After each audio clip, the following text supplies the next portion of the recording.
हाँ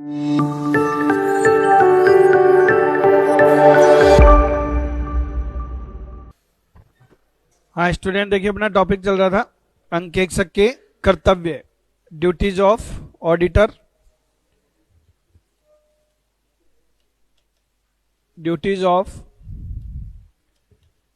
company auditor, company अंकेक्षक के क्या क्या कर्तव्य हैं। और ये हम पढ़ रहे थे सेक्शन 143 की सबसेक्शन 1 से लेकर 15 तक हमको टोटल टॉपिक कवर करने हैं। कल मैंने आपको एक सेक्शन पूरी कंप्लीट करा दी थी 143 की सबसेक्शन 1, जिसमें आपने पढ़ा अंकेक्षक का कर्तव्य है कुछ मामलों पर पूछताछ करना। तो कुल मिलाकर आपको मैंने 6 मामले बताए थे कि इन 6 मामलों पर अंकेक्षक का पूछताछ करने का क्या है, कर्तव्य है। और संतुष्ट होगा तो साइलेंट रहेगा, असंतुष्ट होगा तो रिपोर्ट में मेंशन करेगा। यहां तक क्लियर है। अब हम आगे नेक्स्ट कर्तव्य पढ़ते हैं, सेक्शन 143 सबसेक्शन 2। देखो सेक्शन 143 सबसेक्शन 2 में ये बताया गया है ड्यूटी टू साइन ऑन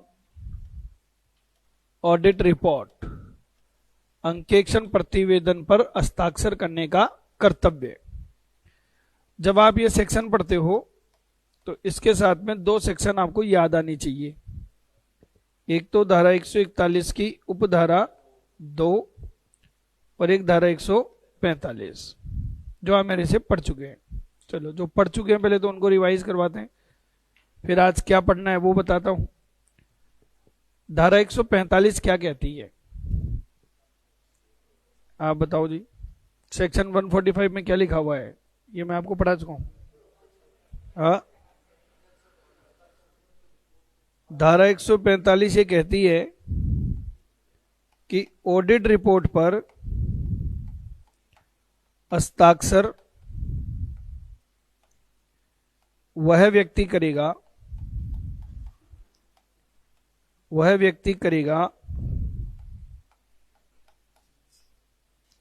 जिसे नियुक्त किया गया है, जिसे नियुक्त किया गया है। सिर्फ सीए होने से कुछ नहीं होता, आपको ऑडिटर के रूप में नियुक्त भी किया गया हो। तो person who is appointed is eligible to sign on audit report, कि जिस व्यक्ति को नियुक्त किया है वही ऑडिट रिपोर्ट पर हस्ताक्षर करने के लिए क्या है, अधिकृत है। ये बात किस में लिखी हुई है, धारा 145 में। धारा 141 की उपधारा 2 ये कहती है कि यदि आपने एलएलपी को या सीए की साझेदारी फर्म को नियुक्त किया है, आपने यदि ऑडिटर की पार्टनरशिप फर्म या ऑडिटर की एलएलपी को नियुक्त किया है, यानी कि किसी एकल अंकेक्षक को आपने नियुक्त नहीं किया, फर्म को नियुक्त किया है या एलएलपी को नियुक्त किया है, तो ऑडिट रिपोर्ट के ऊपर जो साइन है वो कौन करेगा, उस फर्म का एक ऐसा साझेदार जो चार्टेड अकाउंटेंट हो। ये दोनों धाराएं आप समझ चुके हैं। तो अब ये तीसरी धारा क्या आ गई जो अंकेक्षक का कर्तव्य बताती है।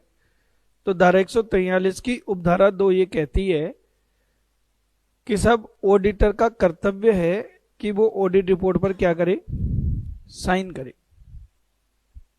समझ में आ रहा है। तो सर जब ऑडिट करिए तो रिपोर्ट पे साइन तो करेंगे ही ना, इसमें कर्तव्य की क्या बात आ गई, बताओ क्यों नहीं करेंगे हम साइन।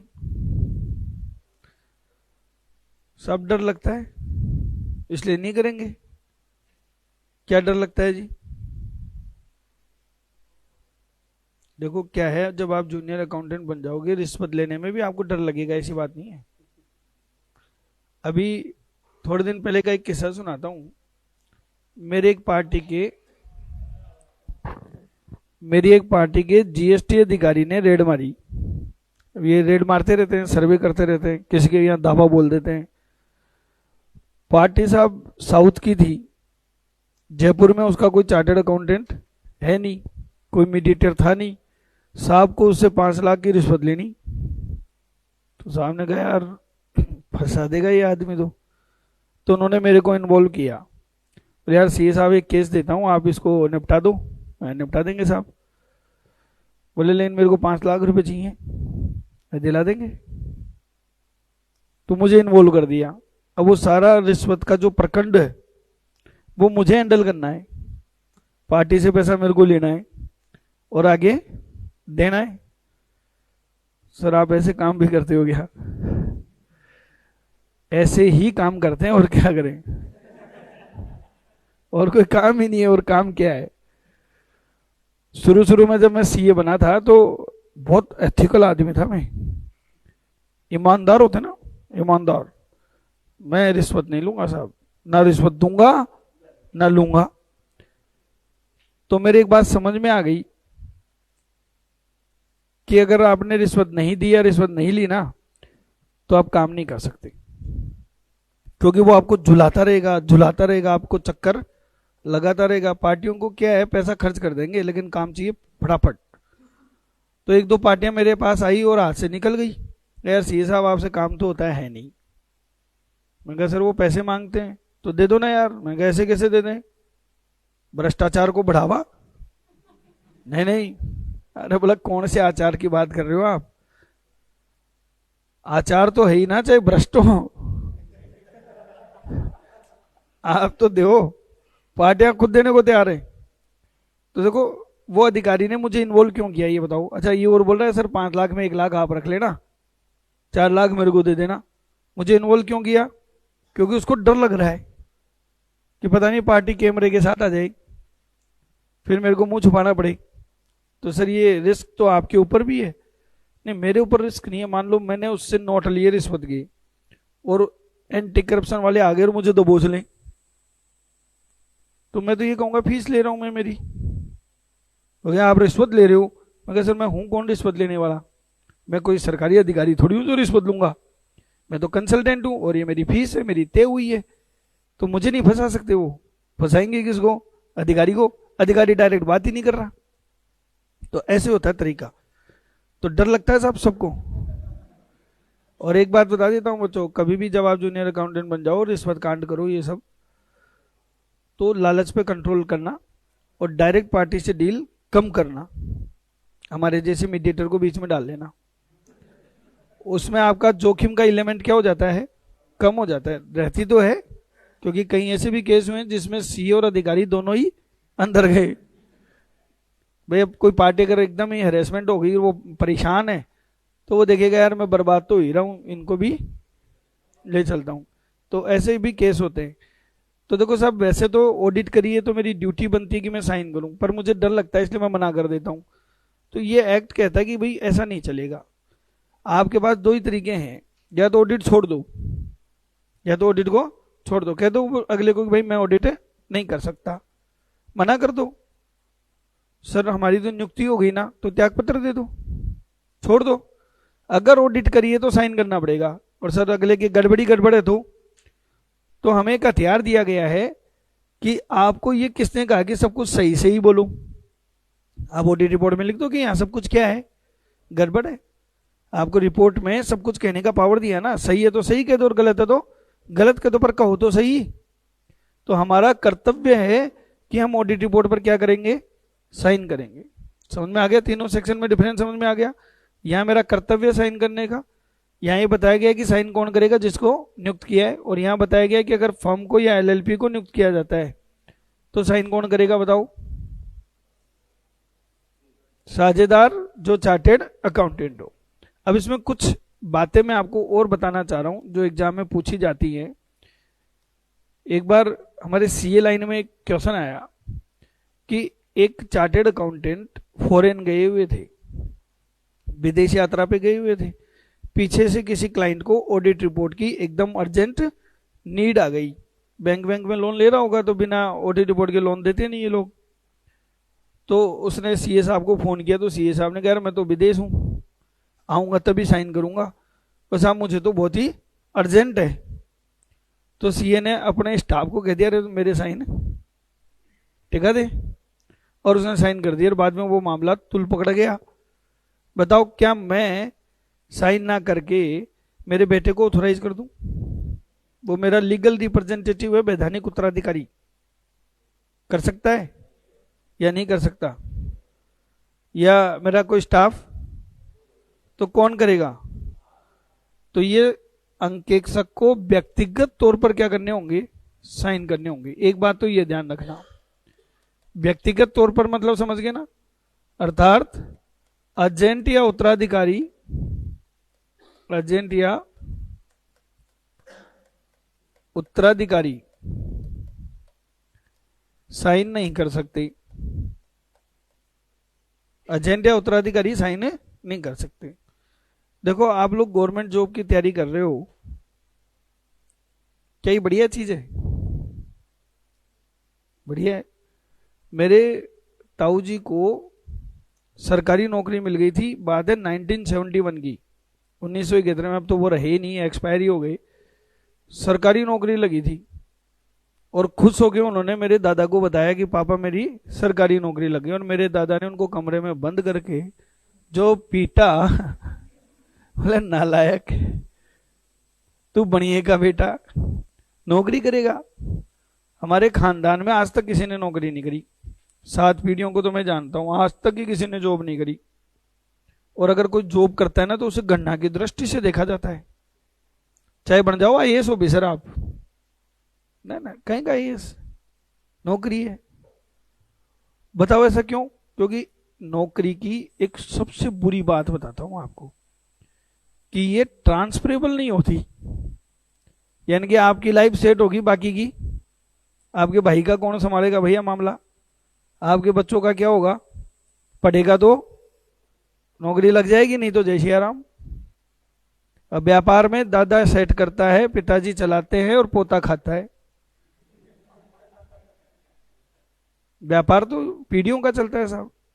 लेकिन यही चीजें मैं मेरे बेटे को कई बार समझाता हूँ कि अरे थोड़ा पढ़ाई में ध्यान दिया कर, वो सारे दिन मौज मस्ती में लगा रहता है। तो एक दिन मैंने थोड़ा सा गुस्सा कर दिया उसके ऊपर, अरे तू क्या मजाक करता रहता है सारे दिन, थोड़ा पढ़ाई पे ध्यान दिया कर। तो मेरे को क्या बोलता है मालूम है? आप किसके लिए पढ़े हो? हमारे लिए ना, तो आप कमाओ, हम उड़ा रहे हैं। तो मैंने कहा बेटा ये जो मेरे पास है ना ये ट्रांसफरेबल नहीं है, और ये मेरे को हमेशा चिंता सताती है इस चीज की कि मैंने इतनी मेहनत करी, मेरा ऑफिस सेटअप किया, आज मेरे को 15 साल लग गए मेरे ऑफिस को सेटअप करने में, मेरी प्रैक्टिस सेट की मैंने, मेरे बाद कौन? बताओ कौन संभालेगा मेरा ऑफिस? सर आपका बेटा संभाल लेगा, बनिए की दुकान थोड़ी है। वो तभी संभालेगा जब वो खुद भी क्या बने, और सीए बन के उसमें उतना गुण हो। क्योंकि ये हमारी जो योग्यता है ना ये व्यक्तिगत होती है, ये आप किसी एजेंट को या उत्तराधिकार को ट्रांसफर नहीं कर सकते। और यही ऑडिट रिपोर्ट की कहानी है। समझ में आ गई बात? दूसरी बात एक और है इसमें जो ध्यान रखनी है आपको कि चलो मैंने साइन कर दिया ऑडिट रिपोर्ट पे, फिर किसको दूं? यानी कि मैं आपसे ये पूछना चाह रहा हूं कि ये ऑडिट रिपोर्ट किससे प्रस्तुत की जाएगी? किससे प्रस्तुत की जाएगी बताओ? तो ये हमेशा ध्यान रखना, ऑडिट रिपोर्ट हमें कहां प्रस्तुत करनी है? सदस्यों को प्रस्तुत करनी है। और सदस्य कहां मिलेंगे?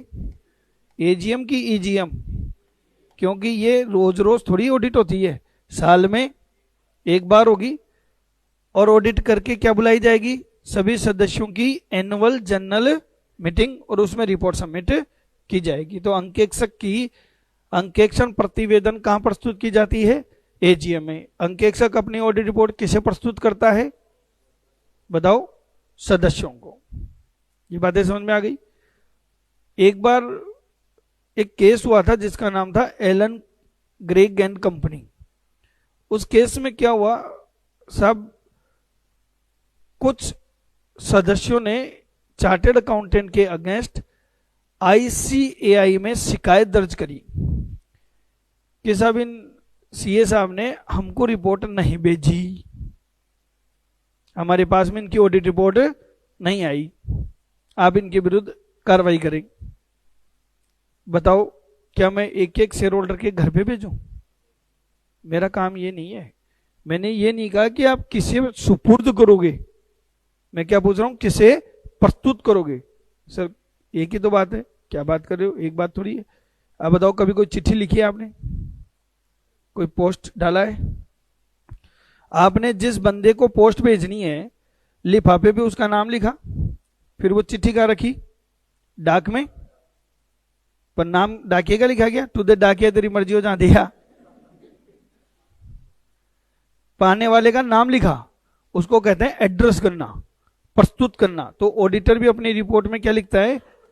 To the members of company. लेकिन हम मेंबर को देके थोड़ी आएंगे, हम किसको देंगे रिपोर्ट? बोर्ड ऑफ डायरेक्टर को, कि साहब ये रिपोर्ट तुम संभालो, कहां लेकर आ जाना? एजीएम में। एजीएम में कौन आएंगे? सदस्य, और मैं भी आऊंगा, वहां पे अपन बात कर लेंगे। अब कोई सदस्य एजीएम में नहीं आया, उसको रिपोर्ट नहीं मिली, तो मैं क्या करूं? तो मेरा काम ये नहीं है कि एक एक घर पे जा जाके रिपोर्ट देना, मेरा काम है सदस्यों को एड्रेस करते हुए रिपोर्ट एजीएम में प्रस्तुत करना। बोलो समझ में आ गया? तो याद आपका एक और टॉपिक कंप्लीट हो गया। कौन सा? धारा 143 की उपधारा 2, जो कहती है कि साहब ऑडिटर की ड्यूटी है रिपोर्ट पर साइन करने की। इसमें मेन एग्जाम में ये दो ही चीजें ध्यान रखना, एक तो धारा, और ये रिपोर्ट कहां प्रस्तुत की जाती है। एग्जाम में यही क्वेश्चन पूछेंगे बस। यहां तक क्लियर है? चलिए। हाँ हाँ, आजकल तो कॉन्सेप्ट ही डिजिटल का आ गया, कि हालांकि देखो अभी भी हम ऑफलाइन प्रिंट आउट निकालते हैं, रिपोर्ट पे साइन करके देते हैं, क्योंकि बैंक वाले अभी भी नहीं मानते। पर अभी क्या हो गया, सब जो ये रिपोर्ट हमारी ऑनलाइन सबमिट होती है। जैसे इनकम टैक्स डिपार्टमेंट है, तो इनकम टैक्स डिपार्टमेंट में रिपोर्ट कैसे सबमिट होगी? ऑनलाइन। अब ऑनलाइन पे साइन कैसे हो? यहाँ स्क्रीन पे साइन कर दूं, हो गया साइन? साइन कैसे हो बताओ? तो उसके लिए क्या, हमारे साइन भी डिजिटल फॉर्मेट में चेंज हो जाते हैं, और हम किस में कन्वर्ट कर देते हैं उसको? डिजिटल सिग्नेचर में। देखें किसी ने? नहीं देखे तो कोई बात नहीं, वो दिखते भी नहीं है वैसे भी। एक पेन ड्राइव आती है आजकल, तो वो भी जरूरत नहीं है, मेल पे भी आने लग गए। आप अपना पैन कार्ड, आधार कार्ड दो, तो एक की जनरेट हो जाती है, और एक पेन ड्राइव में आपके सिग्नेचर अटैच कर दिए जाते हैं। जब भी आपको साइन करना होता है किसी भी फॉर्म पे, तो वो पेन ड्राइव आप क्या करोगे? सिस्टम में अटैच करोगे, और वहां पे एक साइन का फॉर्मेट सा आता है, उस पर क्लिक करोगे तो वो वहां पेन ड्राइव से सिग्नेचर को उठा लेगा, और वो अपलोड हो जाएगी। तो ये माना जाएगा कि वो साइन किसने करे हैं? आपने ही करे हैं। जब आप जूनियर अकाउंटेंट बन जाओगे तो बहुत सारे कागजों पे आपको भी साइन करने होंगे, तो आपकी भी क्या बनेगी? एक डिजिटल सिग्नेचर। हालांकि आप लोगों को मौका तब मिलेगा जब आपका प्रमोशन हो जाएगा। जूनियर अकाउंटेंट से साइन नहीं करवाते, किससे कराते हैं? अकाउंट्स ऑफिसर से। तो आप लोग क्या करोगे? साहब का डिजिटल सिग्नेचर आपके पास पड़ा रहेगा, जो भी कागज साइन करने होंगे साहब के साइन आप करोगे। तो ये ऐसा सिस्टम आजकल हो गया है। दो चीजें समझ में आ गई? क्लियर है? तीसरा कर्तव्य, धारा 143 की उपधारा 3। देखो ये जो कर्तव्य है, इसमें ये बताया गया है कि जो ऑडिटर रिपोर्ट देगा उसमें किन किन तत्वों को शामिल किया जाएगा। कंटेंट ऑफ ऑडिट रिपोर्ट, अंकेक्षण प्रतिवेदन में शामिल किए जाने वाले तत्व, शामिल किए जाने वाले तत्व, ऑडिट रिपोर्ट में शामिल किए जाने वाले तत्व। तो आपको तो इतना सा ध्यान रखना है बस, आपके तो एमसीक्यू ही आएंगे। ये तो पूछेंगे नहीं कि साहब ऑडिट रिपोर्ट की ड्राफ्टिंग बताओ, फॉर्मेट क्या होता है बताओ। तो आपको तो इतना सा ध्यान रखना कि ऑडिट रिपोर्ट का फॉर्मेट कौन सी धारा में दिया गया है? 143 की उपधारा 3 में। अब एक मजेदार बात बताता हूं, क्या आपने कभी गोलगप्पे खाए हैं? खाए हैं। कहां खाए हैं? सर जहां मौका मिला वहीं चिपकाए हैं। कोई गली कोई नुक्कड़ हमने नहीं छोड़ा है। आप सबने गोलगप्पे कई जगह पे खाए होंगे, खाए हैं ना? तो आप लोगों ने एक बात फील भी करी होगी कि अलग अलग गोलगप्पे वालों का अलग अलग क्या है, टेस्ट है। लेकिन आपकी जानकारी के लिए बता दूं बच्चों कि ये गोलगप्पे नहीं है, ये ऑडिट रिपोर्ट है। इसका टेस्ट अलग अलग नहीं होगा, समझ रहे हो?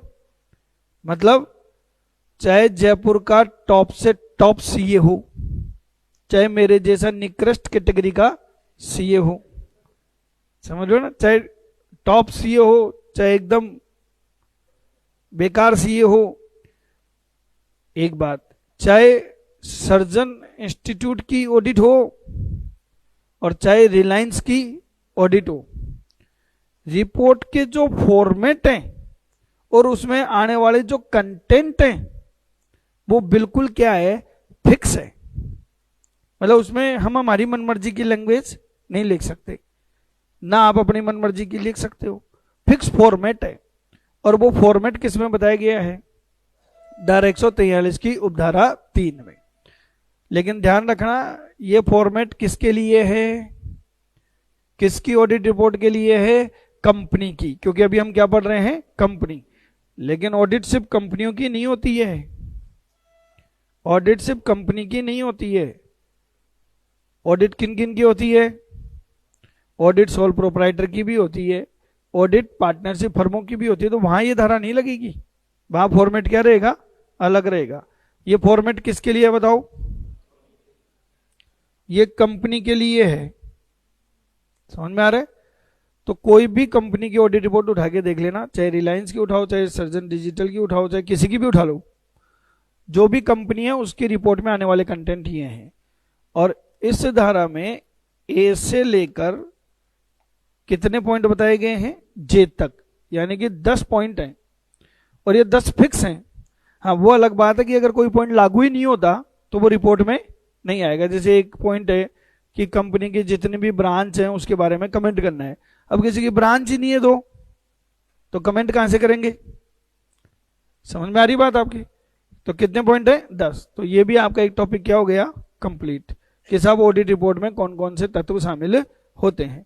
सर ये हमको 10 पॉइंट याद करने हैं क्या, नहीं, क्योंकि आपके ऐसा कोई क्वेश्चन आएगा ही नहीं कि ऑडिट रिपोर्ट का फॉर्मेट में क्या क्या तत्व शामिल होते हैं।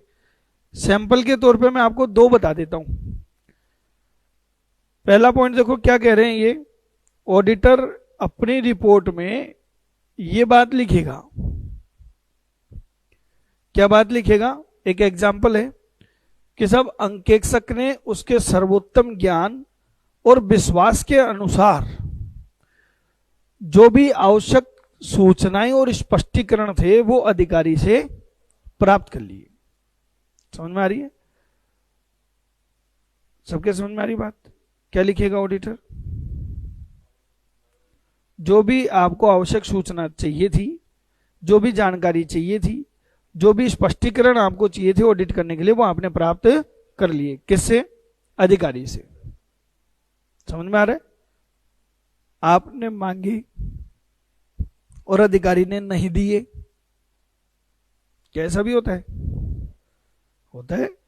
हम कोई सूचना मांगे वो दे ही नहीं रहा, हम कोई स्पष्टीकरण मांगे वो दे ही नहीं रहा, तो क्या रिपोर्ट में लिखेंगे या नहीं लिखेंगे? तो फिर क्या लिखेंगे, तो क्या लिखेंगे कि साहब मैंने मेरे सर्वोत्तम ज्ञान और विश्वास के अनुसार जो भी आवश्यक सूचना और स्पष्टीकरण थे वो प्राप्त नहीं किए, और अगर कर लिए तो लिख देना कर लिए। जैसे भी सिचुएशन आप लिखोगे, समझ में आ रहा है क्या? क्या इसकी कोई लिस्ट है? आप ऑडिट करने जाओगे क्या क्या सूचना मांगोगे, क्या इसकी कोई लिस्ट है? बताओ। शादी हो गई आपकी, बताओ, सोच रहा है, इसमें सोचने की क्या बात आ गई सिकंदर? शादी हो गई या नहीं हुई है बताओ आप तो? नहीं हुई, करोगे? करेंगे। अब आप लड़की को देखने गई, ठीक है, बता बेटा क्या क्या क्वेश्चन पूछेगा? होता है ना, तो हम देखने जाते हैं तो लड़की भी 2-4 क्वेश्चन पूछती है, आप भी पूछोगे, क्या क्या पूछेगा? ये कह रहा है सर जूनियर अकाउंटेंट लग गए तो पूछेंगे, नहीं तो नहीं पूछेंगे। इसका मतलब जूनियर अकाउंटेंट का ध्येय आपका ये है। बात तो सही भी है कि सर ऐसे तो कोई संबंध हो जाए, वही बड़ी बात है, भाव कहां से खाएंगे। क्या चलो मान लेते हैं लग गए आप, अब तो पूछोगे, बता दे क्या क्या पूछेगा, इसमें शर्माने की क्या बात है। क्या इसकी कोई लिस्ट हो सकती है क्या? बताओ, लिस्ट हो सकती है कि नहीं हो सकती? इसकी कोई लिस्ट नहीं हो सकती। आप अपने सर्वोत्तम ज्ञान और विश्वास के अनुसार जो आपको उचित लगे वो पूछोगे, यही तो पूछोगे। जब मेरी सगाई हुई थी तो मेरी वाइफ ने मुझसे क्या पूछा, क्या आप कितने भाई बहन हो? मैंने कहा यार, मैं कहा ये क्या क्वेश्चन हुआ, ये तो मैं बचपन से जानता हूं। ठीक है, आप कितना कमाते हो, ऐसे दो चार बेसिक सी चीजें, समझ रहे हो? तो देखो इसकी कोई लिस्ट नहीं हो सकती, सबका अपना अपना क्या है, ज्ञान है। ऑडिट भी सेम ऐसी ही कहानी है बच्चों। आप ऑडिट करने जाओगे, क्या चीजें चेक करोगे, क्या चेक नहीं करोगे, आपको क्या जानकारी चाहिए, ये अलग अलग सीए का अपना अपना क्या है, ज्ञान है, अपना अपना एक सब्जेक्ट है। क्या आप भगवान को मानते हैं? कौन से को? हनुमान जी है, तभी कमा रहा है अभी तक है। ठीक है, खैर अपना अपना आराध्य देव है, ये हनुमान जी को मानते हैं। क्या हनुमान जी भगवान है? मेरे हिसाब से तो बंदर हैं। किसने बताया भगवान है? मंदिर किसने बना दिया? एक बात बता देता हूं बेटा, भगवान को लोगों ने बनाया है, समझ रहे हो? भगवान को, भगवान का निर्माण किसने किया? लोगों ने। भगवान ने लोगों का निर्माण नहीं किया है। भगवान क्या है? कुछ नहीं है, मनुष्य की कल्पना है, कल्पना मात्र है। कोई भगवान भगवान कुछ नहीं होता, सब फालतू बातें हैं, सिर्फ मनुष्य की कल्पना है। आप सोचो, मैं 7-8 साल पहले तक क्या सोचता था मालूम है? कि तिरुपति बालाजी जो है ना, वो अपन तो बालाजी इधर वाले क्या कहते हैं, यही हनुमान जी को। मेरा एक क्लाइंट साउथ का जो यहाँ पे बिजनेस करने लग गया, उसने कहा सर कभी तिरुपति बालाजी के जाओ। मैंने कहा सर यहाँ हमारे यहाँ तो बालाजी बालाजी हैं चारों तरफ है, तो तिरुपति के क्या करेंगे जाके इतनी दूर? बोले सर आप बालाजी किसको कह रहे हो? मैं कहा ये अपने हनुमान जी। अरे बोले सर वो बालाजी थोड़ी है, बालाजी भगवान विष्णु को कहते हैं। मैं कहा तेरी बुद्धि खराब है, बालाजी हनुमान जी को कहते हैं। इसमें विवाद छिड़ गया, बाद में मैंने पता किया तो मालूम चला कि तिरुपति बालाजी जो मंदिर है ना, वो भगवान विष्णु का है। साउथ वाले बालाजी किसको कहते हैं? भगवान विष्णु को कहते हैं। अब मान लो कोई चाइनीज आइटम मर जाए, चाइना वाले तो मरते ही हैं, और उसको स्वर्ग मिल जाए, और स्वर्ग में जाके उसको मिले खीर पूड़ी, ये मोमोज कहाँ है? बोले इससे बढ़िया तो मेरे को नरक में ही भेज दो। मतलब एरिया चेंज भगवान change, area change menu change. तो ये भगवान हुए कि क्या हुए? पर आपने कभी इतना सोचा ही नहीं। तो आपको जितना विश्वास था और जितनी जानकारी चाहिए थी उसमें आपकी क्या हो गई? संतुष्टि। लेकिन कईयों को नहीं होती, इसलिए इसकी कोई डेफिनेशन नहीं है। ऑडिटर सबका अपना अपना क्या है? ज्ञान है, सबका अपना अपना क्या है? विश्वास है। उसके अकॉर्डिंग वो सूचना मांगेगा, मिल गई तो लिख देगा मिल गई, नहीं मिली तो क्या लिख देगा? नहीं मिली। ये लाइन समझ में आ गई क्या? इस लाइन के आधार पे अब आप अपना दिमाग लगाना और मुझे ये बताना, धारा 143 की उपधारा 1 एवं धारा 143 की उपधारा 3 में अंतर क्या है? क्योंकि दोनों धाराएं आप मेरे से अभी अभी पढ़ चुके हैं। धारा 143 की उपधारा 1 मैंने आपको कल पढ़ाई थी, धारा 143 की उपधारा 3 अभी भी पढ़ाई है। लगाओ अपना दिमाग और बताओ कि इनमें अंतर क्या है। नहीं, इसमें फिक्स कैसे नहीं, इसमें 10 पॉइंट फिक्स हैं। ये तो फिक्स फॉर्मेट है, ए से लेकर जे तक, और ये फिक्स है कहां तक? ए से लेकर एफ तक फिक्स तो है ही। मेन बेसिक फर्क बताओ जो मैं जानना चाह रहा हूं, आपसे सुनना चाह रहा हूं। बिल्कुल सही पकड़े आप। और यही बेसिक अंतर है कि 143 की उपधारा एक ऑडिट रिपोर्ट का फॉर्मेट नहीं है। ये क्या है? एक अंकेक्षण पूछताछ है। ये इंक्वायरी है, ना कि रिपोर्ट। और यहां पर इंक्वायरी करने पर दो बातें होती हैं, या तो आप क्या होंगे? संतुष्ट होंगे, या फिर क्या होंगे? आप असंतुष्ट होंगे। और असंतुष्ट हैं तो ही ऑडिट रिपोर्ट में उल्लेख होगा। मान लीजिए आपने 6 पॉइंट की इंक्वायरी करी और सब कुछ सही पाया, तो बताओ रिपोर्ट में लिखा जाएगा क्या? नहीं लिखा जाएगा। लेकिन धारा 143 की उपधारा 3 जो है, ये पूछताछ नहीं है। ये क्या है? ये ऑडिट रिपोर्ट में शामिल किए जाने वाले क्या हैं? तत्व हैं। ये ऑडिट रिपोर्ट में शामिल किए जाने वाले तत्व हैं। बात समझ में आ गई? यहां चाहे आप संतुष्ट हो या नहीं हो, आपको सूचना मिली तो ठीक, नहीं मिली तो ठीक, रिपोर्ट में तो आएंगे ही आएंगे। ऑडिट रिपोर्ट में इनका हमेशा क्या होगा? उल्लेख होगा। भले ही अंकेक्षक संतुष्ट है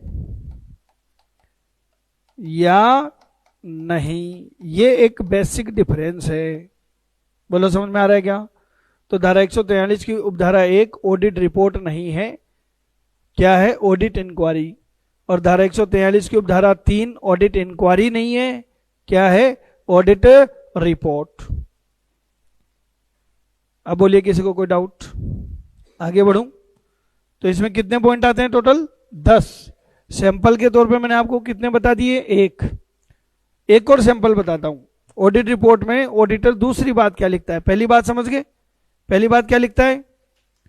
कि क्या उसके सर्वोत्तम ज्ञान और विश्वास के अनुसार सभी आवश्यक सूचनाएं और स्पष्टीकरण प्राप्त कर लिए गए।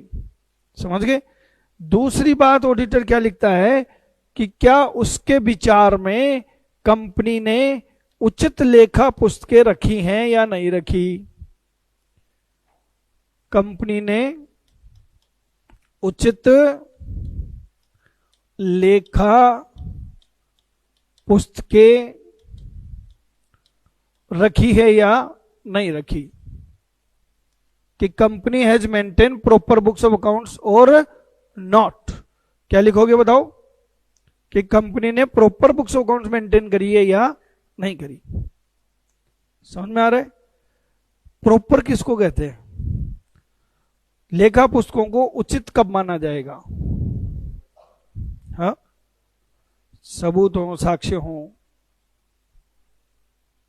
या बाइंडिंग वाइंडिंग करा लें, स्टिकर लगा दें। उचित किसको कहेंगे?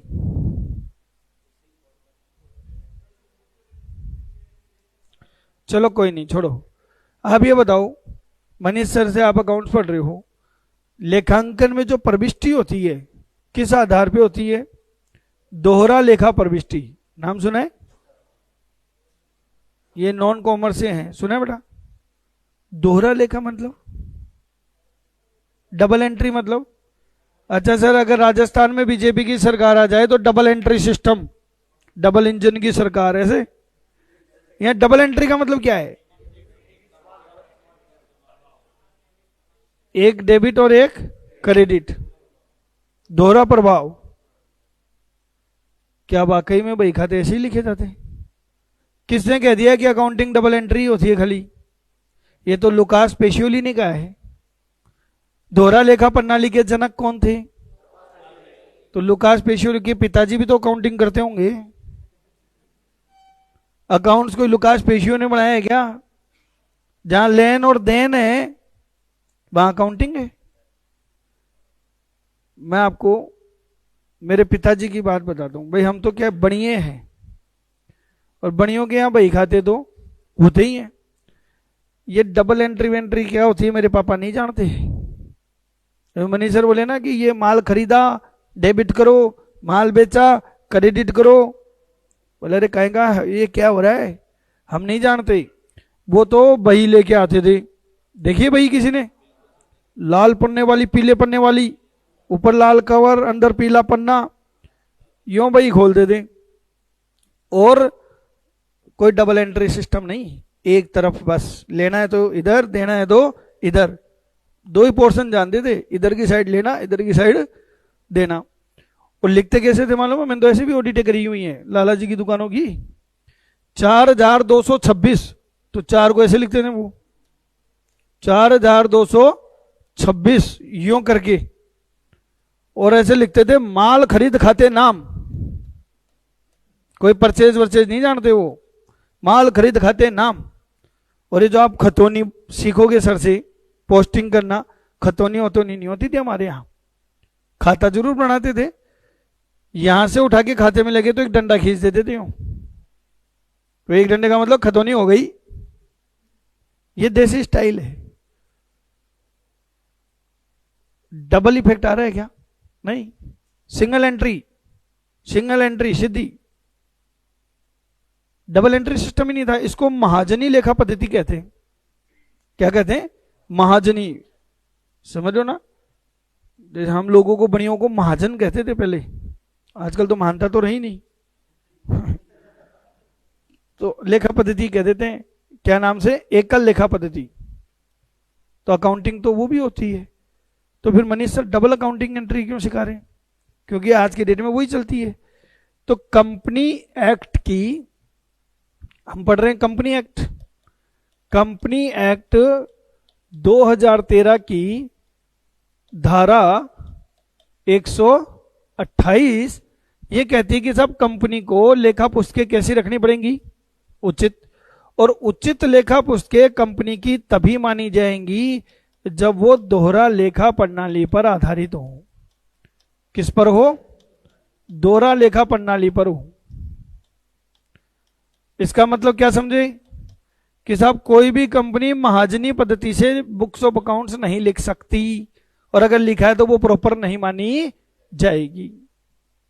समझ में आ गया? तो कंपनी की अकाउंटिंग हमेशा किस पे होगी बताओ? डबल एंट्री सिस्टम, डेबिट और क्रेडिट। ये बात क्लियर है? दूसरी बात, उचित कब माना जाएगा? जब एएस की क्या हो? पालना हो। एएस का नाम सुना है क्या आपने? नहीं सुना तो कोई बात नहीं, मनीष सर डिटेल में बता देंगे।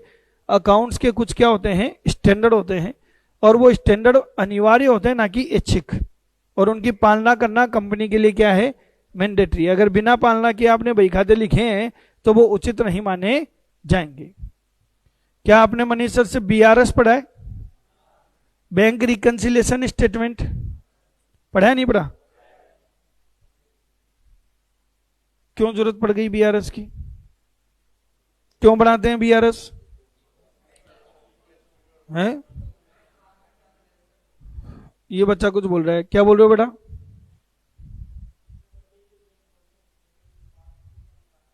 क्यों आता है अंतर? एक जगह गई एक जगह नहीं हुई, मतलब है? क्या समझा रहे हो बेटा? पासबुक मेरे घर में थोड़ी छपती है, वो तो बैंक में है, वो जो कर रहे हैं करने दो, मेरे को क्या मतलब है? मैं आपको बताऊं, ये जो बीआरएस पढ़ रहे हो ना, सब बकवास बात है। मैं क्यों करूंगा मेरे घर में एंट्री? मैं क्या करता हूं, बैंक से जाके पासबुक का प्रिंट आउट ले आता हूं। हाँ भाई तुमने क्या क्या लिख दिया, ये लिख दिया, हम भी वही लिख लेते हैं। मैंने आपको चेक दे दिया, 2000 रुपये का चेक दे दिया, मेरे जेब से पैसे गए क्या? गए क्या? सर जाएंगे तब देखेंगे, अभी तो चेक ही तो गया है। अभी क्या गया केवल? अब क्या होता है, हम चेक देते ही एंट्री कर देते हैं। कहां पर? अपने बही खातों में। अब ये अपने बैंक में लगाएगा, फिर बैंक वाला क्लियर करेगा, इसके अकाउंट में जमा करके मेरे अकाउंट को कम कर देगा, यही तो करेगा। उसमें लग जाता है 2 से 3 दिन का टाइम। तो ये डिफरेंस आ गया, इसके लिए आप क्या बना दो? Bank reconciliation. तो मैं आपको यही समझाना चाह रहा हूं कि डिफरेंस आया ही क्यों? क्योंकि आप जो अकाउंटिंग कर रहे हो वो किस बेसिस पे कर रहे हो? उपार्जन आधार पर। किस आधार पे कर रहे हो आप? उपार्जन आधार पे। लेखांकन दो तरीके से होते हैं, एक नगद आधार और एक उपार्जन आधार। नगद आधार क्या कहता है कि जब जेब से जाए तो लिख लो, और जेब में आ जाए तो लिख लो। आ जाएगा, चला जाएगा तो देखेंगे जब जाएगा। आज ही क्यों टेंशन में आ रहे हो? पर ऐसा करना पड़ता है, क्योंकि अकाउंटिंग किस बेसिस पे होती है? उपार्जन आधार पे। आप जूनियर अकाउंटेंट बन गए, आपकी नौकरी लग गई, मान लेते हैं सितंबर में एग्जाम हुई और आपकी पोस्टिंग हुआ कि अक्टूबर महीने की आपको सैलरी मिलेगी। ठीक है, कब मिलेगी जी सैलरी? अक्टूबर महीने में मिल जाएगी। अक्टूबर में तो काम करो, नवंबर में मिलेगी। ऐसे ही मार्च महीने की सैलरी का पेमेंट कब होगा? भाई पूरा महीना खत्म होने के बाद ही तो देंगे, एडवांस में थोड़ी दे देंगे। मार्च की सैलरी दे रहे हो अप्रैल में, वित्त वर्ष क्या हो गया? चेंज, वित्त वर्ष चेंज हो गया, 1 अप्रैल से नया वित्त वर्ष शुरू। तो अप्रैल में अगर आप एंट्री करो कि भाई सैलरी का खर्चा हुआ, जबकि वो सैलरी का खर्चा कौन से महीने का था, तो ये तो वित्तीय विवरण गलत स्थिति प्रस्तुत करेंगे। इसलिए इन्होंने कहा भैया जो जिस से संबंधित है उसको उसी टाइम दर्ज कर दो। तो इसको अपन क्या कहते हैं? अपन उपार्जन आधार। और एक बही खाते इस तरीके से मेंटेन करना कि वो कैसी स्थिति प्रस्तुत करें? सत्य एवं उचित छवि प्रस्तुत करें। कैसी छवि प्रस्तुत करें बताओ? सत्य एवं उचित छवि प्रस्तुत करें। ट्रू एंड फेयर, यानी कि उसमें किसी तरह का कोई गुमराह करने वाले विवरण नहीं होने चाहिए, किसी तरह के कपट शामिल नहीं होने चाहिए। अगर ये चीजें हैं, दोहरा लेखा प्रणाली पे है, उपार्जन आधार पे है, सत्यमोचित छवि है, एएस की पालना है, तो हम इनको क्या कहेंगे कि कंपनी ने कैसी लेखा पुस्तकें मेंटेन करी है? उचित। और ये बात किस में लिखी हुई? धारा 128 में। और ऑडिटर को ये बात रिपोर्ट में लिखनी है। धारा 143 की धारा 3 में ऑडिटर क्या लिखेगा कि मेरे विचार में कंपनी ने कैसी लेखा पुस्तकें रखी हैं? उचित लेखा पुस्तकें रखी हैं। बोलो समझ में आ गया क्या? क्लियर है? सर ये लेखा पुस्तकें जो हमको रखनी है कहां रखें? आपको मैंने कहा कि प्रत्येक कंपनी को लेखा पुस्तकें रखनी क्या है? अनिवार्य है। कहां रखें? तो आपके मन में आए, जहां नहीं रखोगे। लेखा पुस्तकें हमेशा कहां रखी जाएंगी? पंजीकृत कार्यालय पर। जो कंपनी का रजिस्टर्ड ऑफिस है वहां पर आपको ये लेखा पुस्तकें रखनी है। समझ में आ गया? ये बात भी किसमें लिखी हुई है? धारा 128 में। सर मतलब ये है कि सर्जन इंस्टीट्यूट को अगर हम एक ब्रांच जोधपुर में जाके भी खोल दें तो बही खाते कहाँ रखे जाएंगे? जोधपुर में कि जयपुर में? जयपुर में, क्योंकि इसका पंजीकृत कार्यालय कहाँ है। तो बही खाते कहाँ रखने हमेशा हमें? चलो बही खाते लिख लिए, पूरी साल अकाउंटिंग कर दी, साल खत्म, बही खाते फेंक दें। दीपावली की साफ सफाई में कबाड़ी वाला आएगा, बेच दें। सजा के रखोगे क्या? संभाल के रखोगे क्या? कितने सालों तक कंपनी को लेखा पुस्तकें कब तक संभाल के रखनी है? 8 वर्ष तक। और ये बात भी किसमें लिखी हुई है? धारा 128 में। एग्जाम में कई बार पूछा हुआ है कि कंपनी अपनी लेखा पुस्तकें कितने वर्ष तक संभाल के रखेगी। सुनो ध्यान से, एग्जाम में क्वेश्चन एक और आता है, ऑडिटर अपने वर्किंग पेपर कितने साल तक संभाल के रखेगा? तो वहां है 7 साल। लेकिन मैं अभी ऑडिटर की बात नहीं कर रहा हूं, मैं अभी किसकी बात कर रहा हूं? कंपनी की। कंपनी अपने बही खाते कब तक संभाल के रखेगी? और ज्यादा रखना चाहे तो वो तो आपकी इच्छा है। न्यूनतम कितनी साल रखना है? 8 साल तक रखना ही रखना है। ये बात समझ में आ गई? तो इसी के साथ आपका मैंने एक और टॉपिक, एक और सेक्शन कंप्लीट करा दी। कौन सी? धारा 143 की उपधारा 3। समझ में आ रहा है? नेक्स्ट कर्तव्य पढ़ते हैं बच्चों अपन, धारा 143 की उपधारा 4। धारा 143 की उपधारा 4। ये मैं समझाऊं इससे पहले एक एग्जाम्पल देता हूं। आप लोगों ने गौर किया नहीं किया मालूम नहीं, ये बच्चा बहुत ही शरीफ बच्चा है। ये बच्चा चुपचाप क्लास में बैठा रहता है, ध्यान से सुनता है, पढ़ाई में पूरा मन लगाता है, समझो। बहुत ही शरीफ लड़का है, कभी डिस्टरबेंस नहीं करता। और ये लड़की इतनी बदमाश है, कल मैं क्लास छोड़ के जा रहा था, बीच में टांग लगा रही है कि ये आदमी गिर जाए तो 2 दिन की छुट्टी हो जाए। समझ लो, आप लोगों का चेहरा पीछे था, देख नहीं पाए आप इनका चेहरा। जब मैं इसकी तारीफ कर रहा था, मंद मंद मुस्कुरा रहा है, यूं भी नहीं कर रहा सर बस। और जब मैं इसके लिए नेगेटिव बोल रहा था, इसके चेहरे के हाव भाव देखते कि सर आरोप तो लगा ही दिया, आज सिद्ध कर ही देते हैं। क्या मैं किसी के लिए कुछ भी कह सकता हूं? या मेरे पास आधार होने चाहिए? और तारीफ करूं तो सर तारीफ तो कर दो, कोई दिक्कत नहीं है, कोई आपकी गिरेबान पकड़ेगा नहीं। पर अगर आप किसी के लिए नेगेटिव बोलते हो, किसी को कहते हो ये आदमी चोर है,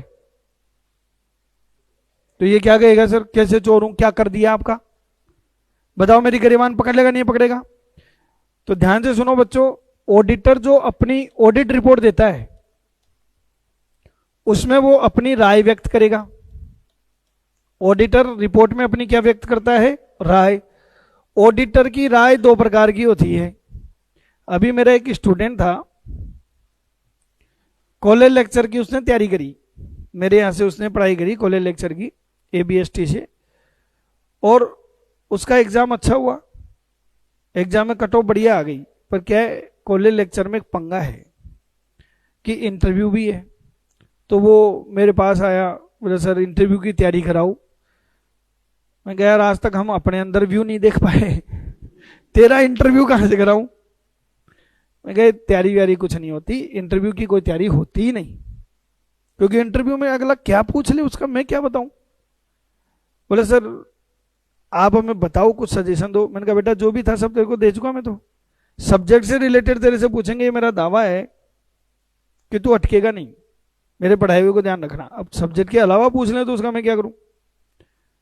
तो उस बच्चे से मालूम है क्वेश्चन क्या पूछा गया? वो आया था यहाँ पे, वीडियो भी हमने शूट किया था उसका। तो उसने बताया सर आपकी ऑडिट की वजह से मैं बच गया यार, मेरा सिलेक्शन हो गया, आज वो कॉलेज लेक्चरर बन गया। यहाँ पे शोगंज करके गांव है, इधर सिक्का डिस्ट्रिक्ट की तरफ, वो कौन सा सिक्का नहीं इधर आता ना, ये सिरोही, वहां उसकी पोस्टिंग है। हाँ शिवगंज की तरफ ऐसे कोई गांव है एक, वहां पे लगी है उसकी पोस्टिंग। तो वो बता रहा था सर आपकी ऑडिट की वजह से बच गया। मैंने कहा क्यों? बोला सर इंटरव्यू वाले ने मालूम मेरे से क्या पूछा? मैंने कहा क्या पूछा? बोला ऑडिट रिपोर्ट कितने प्रकार की? मैंने बता दिया। फिर उसने पूछा बता ऑडिटर की राय कितने प्रकार की? अब बच्चे यहां मात खा जाते हैं, रिपोर्ट अलग चीज है बेटा और राय अलग चीज है। मैं आपको ये सब चीजें ऑडिट रिपोर्ट के चैप्टर में डिटेल में पढ़ाऊंगा। अभी आप ये समझो कि रिपोर्ट में हम क्या देते हैं? राय। और राय हमारी जो होती है ना, वो कितने टाइप की होती है? 2 टाइप की। कितने टाइप की होती है? 2 टाइप की। एक तो हम कैसी राय देंगे? स्वच्छ राय, क्लीन ओपिनियन। कैसी ओपिनियन देते हैं हम? Clean opinion. बताओ हम क्लीन ओपिनियन कब देते हैं? जब हमें कोई भी गड़बड़ घोटाला दिखाई नहीं देता, सब कुछ क्या है? सही है। तो हम राय में क्या लिखते हैं कि मेरी राय में वित्तीय विवरण कैसी छवि प्रस्तुत कर रहे हैं? सत्य एवं उचित छवि प्रस्तुत कर रहे हैं। कि साहब मेरी राय में सब कुछ क्या है? यहाँ पे सत्य एवं उचित है। अगर मैंने रिपोर्ट में ये बात लिखी है तो बताओ ये राय कैसी हुई? Clean opinion. और एक होती है बच्चों हमारी कैसी राय? संशोधित राय। संशोधित राय, इसको क्या बोलते हैं अपन? Modified opinion. Modified opinion. कई बच्चे इसको क्या बोल देते हैं? मर्यादित राय। मर्यादित तो बच्चों मॉडिफाइड का एक पार्ट है। संशोधित राय भी 3 प्रकार की होती है, मर्यादित, विपरीत और राय की मनाई। क्वालिफाइड, एडवर्स और डिस्क्लेमर ऑफ ओपिनियन। ये मैं आपको यहाँ पे ज्यादा नहीं पढ़ाना चाह रहा, ये मैं सारी चीजें डिटेल में कहां डिस्कस करूंगा आपसे? ऑडिट रिपोर्ट वाले चैप्टर में। संशोधित राय, मॉडिफाइड का मतलब यानी कि मैं अब क्या नहीं कह रहा हूं? सत्यम उचित नहीं, मैं कहूंगा साहब कुछ तो क्या है यहाँ पे गड़बड़ है। समझ में आ रहा है क्या? क्लियर है? अब मैं पूछूंगा, बताना ये बच्चा बताएगा। बेटा मैं संशोधित राय दे सकता हूं क्या, या स्वच्छ राय देनी पड़ेगी? बताओ, कैसी राय दूं, स्वच्छ दूं कि संशोधित दूं? तो ऐसा है बेटा, मेरी मनमर्जी नहीं है, जो मेरी इच्छा हुई वो दे दूं, ऐसा मेरी दादागिरी थोड़ी चलेगी। जो भी राय दूंगा किसके आधार पे दूंगा, तथ्यों के आधार पे। किसके आधार पे दूंगा, तथ्यों के आधार पे। इसमें मैं मेरे को एक एग्जाम्पल बताता हूं जो सत्य घटना पे आधारित है और मेरी आप बीती घटना है। मेरे पास एक लड़का पढ़ा करता था, ये बात है सन 2008 की।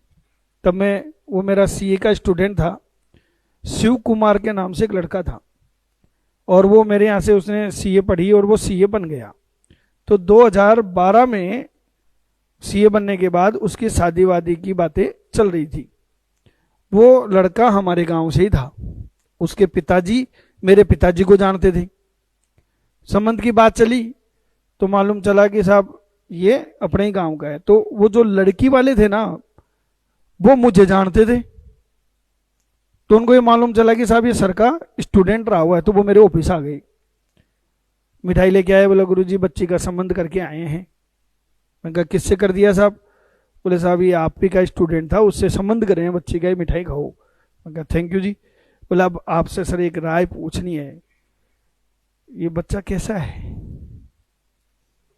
आपकी क्या राय है? मैंने कहा तो सगाई कर आए ना। बोला अभी तो बेटी बाप की है, आप ये बताओ ये लड़का कैसा है? मैंने कहा सर चार्टेड अकाउंटेंट है, इंटेलिजेंट है, पढ़ाई करता था, तभी तो सीए बन गया।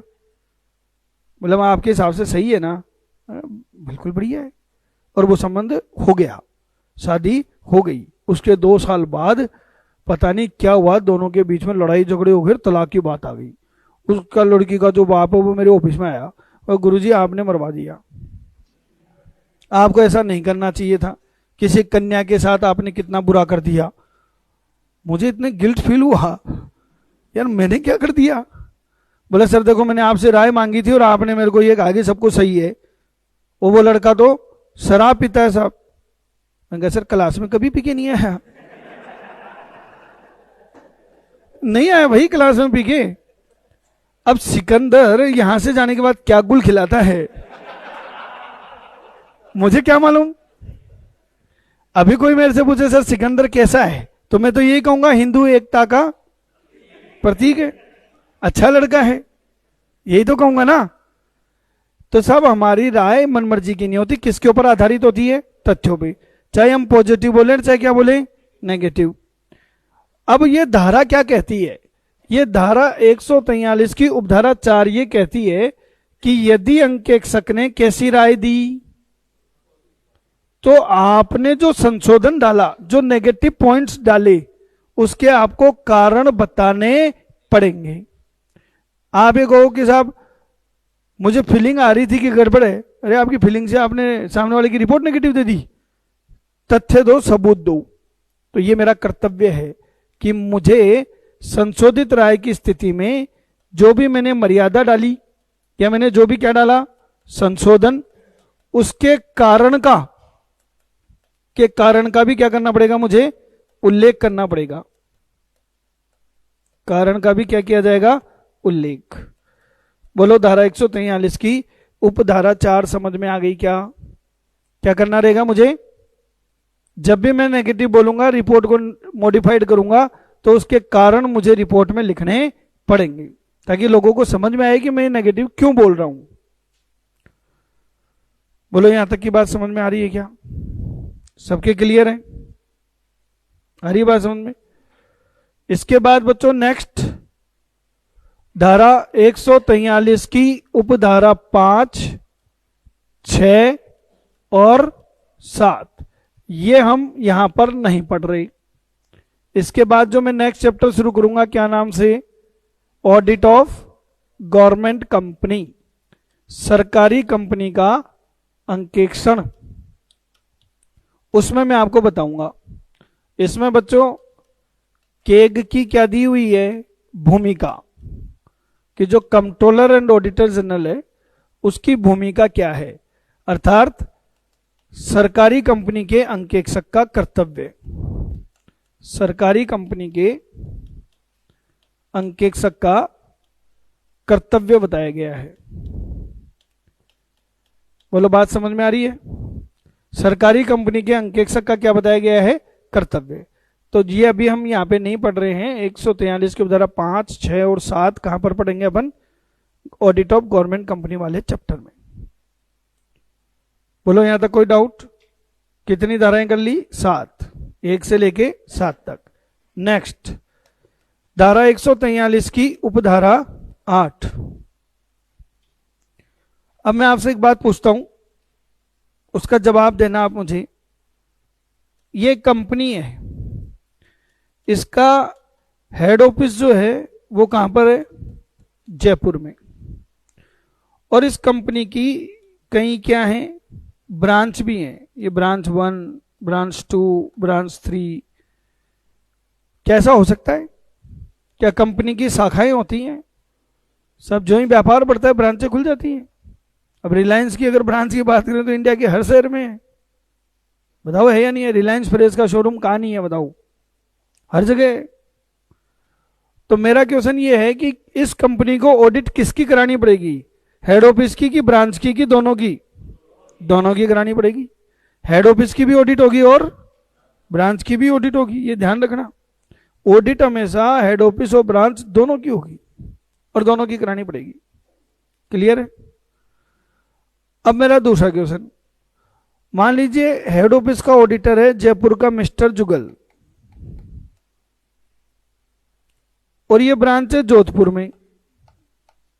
ये ब्रांच कहां पर इनकी? जोधपुर में। तो क्या ये हेड ऑफिस के ऑडिटर को ही ब्रांच का ऑडिटर अपॉइंट कर सकते हैं या नहीं कर सकते? कर सकते हैं। क्या अलग व्यक्ति भी नियुक्त कर सकते हैं? भाई हो सकता है जयपुर के जुगल ने कह दिया भाई मेरे बस की बात नहीं है जोधपुर जाना, जोधपुर के सीए को बोल दो, वो वहीं की वहीं ऑडिट कर देगा। तो ये अलग भी हो सकते हैं और एक भी हो सकते हैं। अब नटसेल में धारा पे आ जाता हूं। मान लीजिए शाखा अंकेक्षक कोई और है और मेन ऑडिटर कोई और है, तो ब्रांच ऑडिटर ऑडिट करेगा, रिपोर्ट बनाएगा, अपनी रिपोर्ट किसे भेजेगा? एजीएम में सदस्यों को भेजेगा या हेड ऑफिस के ऑडिटर को देगा? बताओ। तो ये ध्यान रखना बच्चों, अगर कंपनी का शाखा कार्यालय है और उसका जो ऑडिटर है, जिसको अपन क्या कहते हैं? शाखा अंकेक्षक, ब्रांच ऑडिटर, उसका ये कर्तव्य बनता है कि वो अपनी ऑडिट रिपोर्ट, शाखा अंकेक्षक अपनी ऑडिट रिपोर्ट किसको प्रस्तुत करेगा? मुख्य अंकेक्षक को प्रस्तुत करेगा। मुख्य अंकेक्षक को प्रस्तुत करेगा। तो आपके एग्जाम में क्वेश्चन पूछा जा सकता है कि शाखा अंकेक्षक की रिपोर्ट कहां प्रस्तुत की जाती है? ऑप्शन ए, किसको प्रस्तुत की जाती है? मुख्य शाखा अंकेक्षक की रिपोर्ट किसको प्रस्तुत की जाती है? ऑप्शन ए, सदस्यों को। ऑप्शन बी, संचालक मंडल को। ऑप्शन सी, केग को। ऑप्शन डी, मुख्य अंकेक्षक को। तो देखो, शाखा अंकेक्षक को ना सदस्यों से मतलब है ना संचालक मंडल से। वो अपनी रिपोर्ट किसको देगा? हेड ऑफिस के ऑडिटर को देगा। इतनी सी बात ध्यान रखनी है। और ये बात किसमें लिखी हुई है बताओ? धारा 143 की उपधारा 8 में लिखी हुई है। ये बातें समझ में आ रही है? कर्तव्य समझ में आ गए ये भी? नेक्स्ट कर्तव्य पे चलते हैं। धारा 143 की उपधारा 9। अच्छा, कई बच्चे मेरे को ये कहते हैं सर ये कुछ ज्यादा ही हो रहा है, आप ये उपधाराओं में भी आ गए, बताओ। हमसे तो धाराएं याद नहीं हो रही और तुम उपधाराओं में घुस गए। तो जिस भी बच्चे के मन में इस तरह का विचार आ जाए, अभी तो अधीनस्थ बोर्ड ले रहा है एग्जाम, आप तो आरपीएससी का पिछली बार का जूनियर अकाउंटेंट का पेपर डाउनलोड कर लेना। पिछली बार का ही, उससे पिछला नहीं, वो तो फर्जी था, उसमें तो 40% कट ऑफ गई थी, हर कोई सेलेक्ट थे।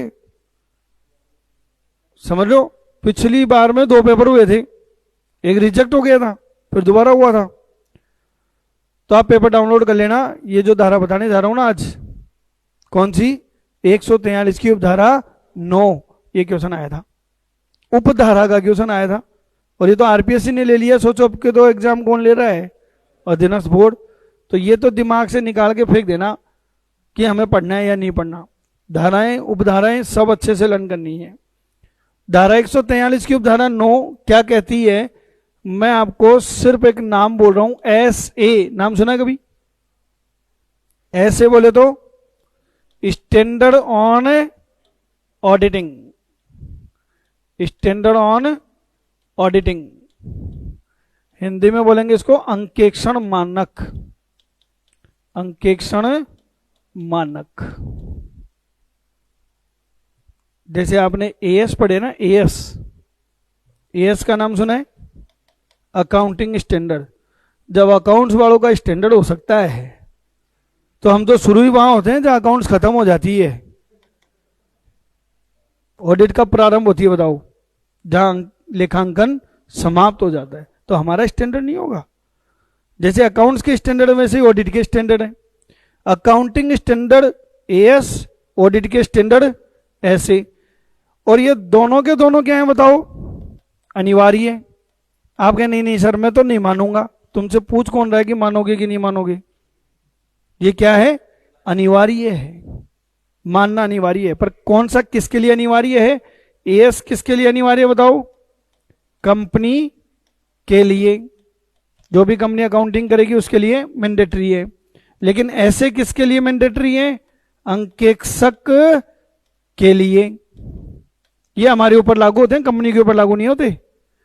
स्टैंडर्ड ऑन ऑडिटिंग किसके ऊपर लागू है? हमारे ऊपर। और ये धारा 143 की उपधारा 9 क्या कहती है कि अंकेक्षक, अंकेक्षक अंकेक्षण मानक की पालना करते हुए, अंकेक्षण मानक की पालना करते हुए अंकेक्षण करेगा। बोलो समझ में आ गई? ये बात क्लियर है? तो every audit should be perform in accordance with ऐसे। हमें प्रत्येक कंपनी का अंकेक्षण अंकेक्षण मानकों की पालना में ही करना होगा। ये मैंडेटरी है। समझ में आ रहा है? सबके क्लियर है? एक बार हमारे सीए की एग्जाम में क्वेश्चन आया था, वो मैं पूछ रहा हूं आपसे, बताना। एक कंपनी है साहब, गुडविल एजुकेशन फाउंडेशन के नाम से। ये एक एनपीओ है, नॉन प्रॉफिट मेकिंग ऑर्गेनाइजेशन, पर कंपनी एक्ट में रजिस्टर्ड है। इसका उद्देश्य लाभ कमाना नहीं है, लोगों का भला करना है, धर्मार्थ, पुण्यार्थ।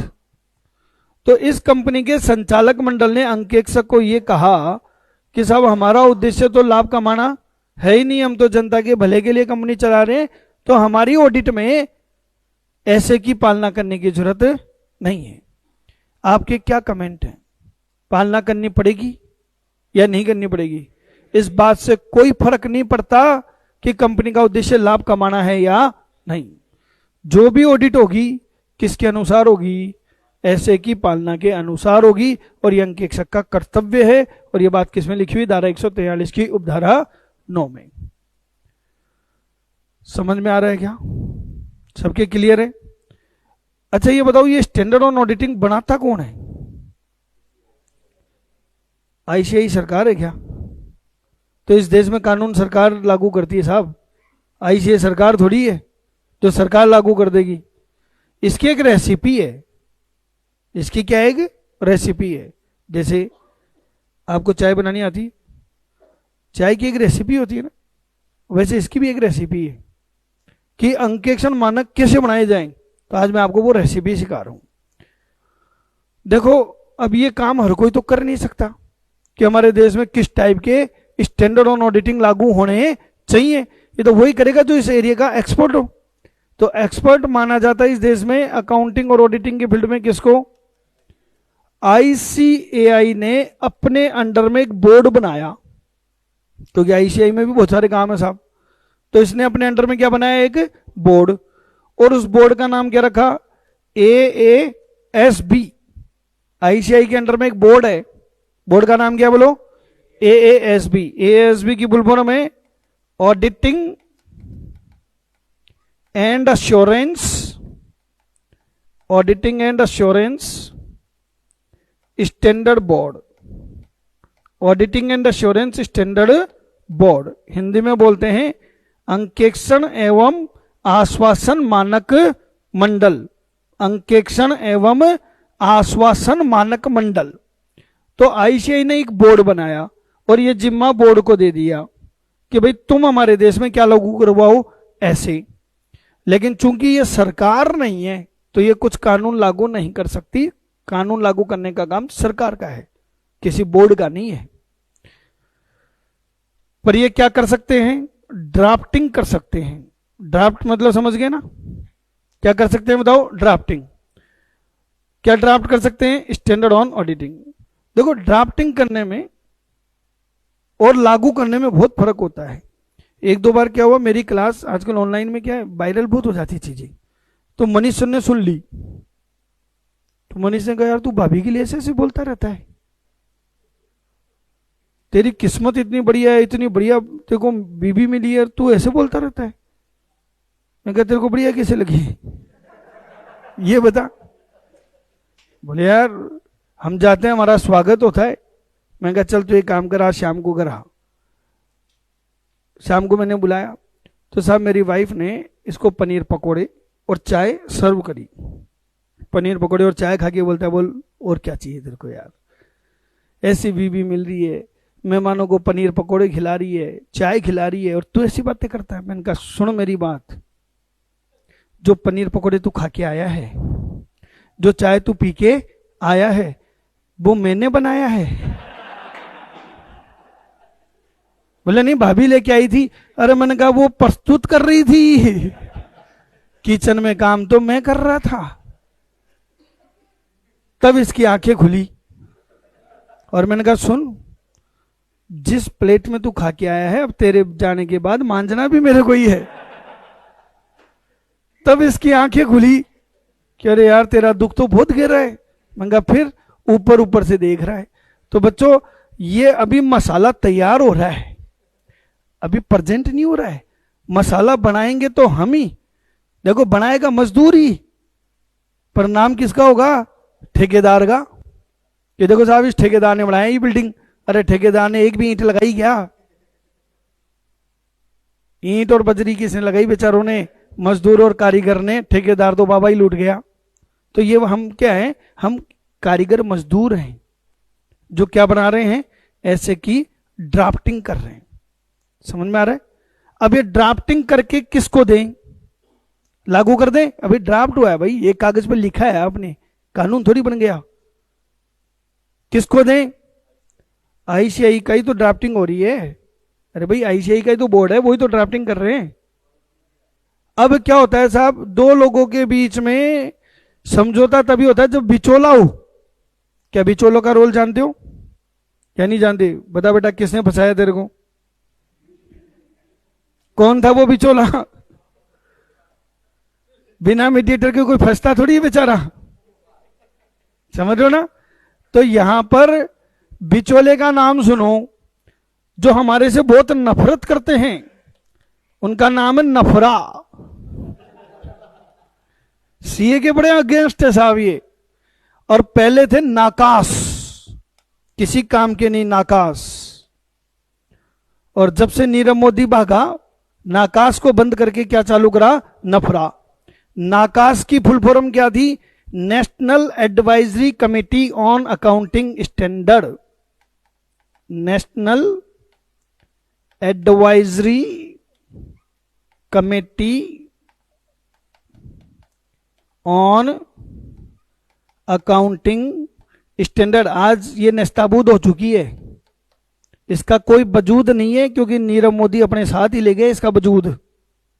बोले क्या है, नीरव मोदी फिर भी 11,000 करोड़ ले गया, तुम क्या कर रहे थे, इसको तुरंत बंद करा और नीरव मोदी के भागते ही वैलेंटाइन दिनों के आपस की बातें थी, उन दिनों में ही भागा था, समझ रहे हो। तो नाकाश की जगह पर क्या लेके आए, नफरा। नफरा की फुल फॉर्म सुनो बच्चों, national financial reporting authority, national financial reporting authority, समझ में आ रहा है। तो बताओ हम हमारी तरफ से ड्राफ्टिंग करके किसको देंगे, नफरा को, और ये मीडिएटर है। ये फिर इसको अगर ठीक लगा तो मामला किसको पहुंचा देगा, सेंट्रल गवर्नमेंट को। नफरा मामला किस तक पहुंचाएगा बताओ, सेंट्रल गवर्नमेंट तक। और सेंट्रल गवर्नमेंट को अगर उचित लगता है कि ये देश में लागू होने चाहिए तो ऑफिशियल गजट में क्या जारी करके, नोटिफिकेशन, अधिसूचना जारी करके स्टैंडर्ड ऑन ऑडिटिंग लागू कर दिए जाएंगे। समझ में आ गया क्या। तो बताओ स्टैंडर्ड ऑन ऑडिटिंग किसके द्वारा लागू किए जाते हैं, सेंट्रल गवर्नमेंट के द्वारा। किसके द्वारा ड्राफ्ट किए जाते हैं, AASB के द्वारा। और किसकी तरफ से रिकमेंड किए जाते हैं, NFRA के द्वारा। समझ में आ गया क्या, क्लियर है। ऑफिशियल गजट में क्या जारी किया जाएगा, नोटिफिकेशन, और उस दिन से ऐसे लागू हो जाएंगे। और ये जो पूरी आपने रेसिपी मेरे से पढ़ी, ये पूरी रेसिपी कौन सी धारा में है, 143 की उपधारा 10 में है। ये जो स्टैंडर्ड ऑन ऑडिटिंग बनाने की जो प्रोसेस आपने पढ़ी अभी पूरी, ये पूरी रेसिपी जो आपने सीखी, ये कौन सी धारा में है, 143 की उपधारा 10 में। तो आज मैंने आपको 10 धाराएं करा दी हैं। धारा 143 की उपधारा 1 से लेकर कहां तक, 10 तक, यहां तक का आप पढ़ के आएंगे। धारा 143 की उपधारा 4, 5, 6, 7, 8, 9 और ये पूरा रेसिपी, क्लियर है। इनकी मैंने नीचे फुल फॉर्म भी लिख दी है सबकी, किस तरीके से काम होगा। कल हम पढ़ेंगे धारा 143 की उपधारा 11, 12, 13, 14 और 15, यानी कि कल आपका अंक 1 का कर्तव्य वाला टॉपिक पूरा क्या हो जाएगा, कंप्लीट, क्लियर है। नेशनल फाइनेंशियल रिपोर्टिंग अथॉरिटी मतलब ये रिकमेंडेशन देगा, जो ड्राफ्टिंग आएंगे उनको रिकमेंडेशन देगा किसको, सेंट्रल गवर्नमेंट को, क्लियर है।